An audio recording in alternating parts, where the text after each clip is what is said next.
வருகிற திருக்கார்த்திகை 2025 ஒரு தீபம் உங்கள் வாழ்க்கையை மாற்றும். டிசம்பர் 3, 2025 திருக்கார்த்திகை தீபங்களின் திருவிழா. இந்த நாளில் ஒரு சிறிய செயல் கூட உங்கள் வாழ்க்கை பாதையை மாற்றும். 1. மாலை நேரம் 6 மணிக்கு ஒரு தீபம் ஏற்றி ஓம் சரவண பவா என்று 11 தடவை சொல்லுங்க. இந்த தீபம் சொல்றது இருள் நீங்கும், தடைகள் குறையும், உங்கள் வாழ்க்கைக்கு வெளிச்சம் வரும் என்பதுதான்.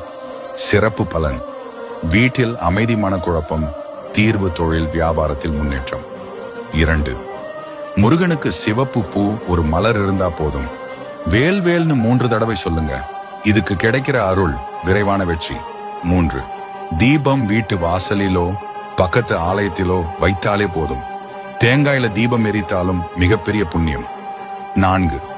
அன்னைக்கு ஒரு நல்ல விஷயம் செய்யுங்க. யாருக்காவது உதவி, சாப்பாடு அல்லது ஒரு நல்ல வார்த்தை. இந்த நன்மை கார்த்திகை நாளில் பல மடங்கு ஆகி உங்க வாழ்க்கைக்கு திரும்ப வரும். திருக்கார்த்திகை 2025 தீபம் ஏத்துங்க, முருகன் அருளை பெற்றுக்கோங்க. வாழ்க்கை நிச்சயம் ஒளி பக்கம் திரும்பும்.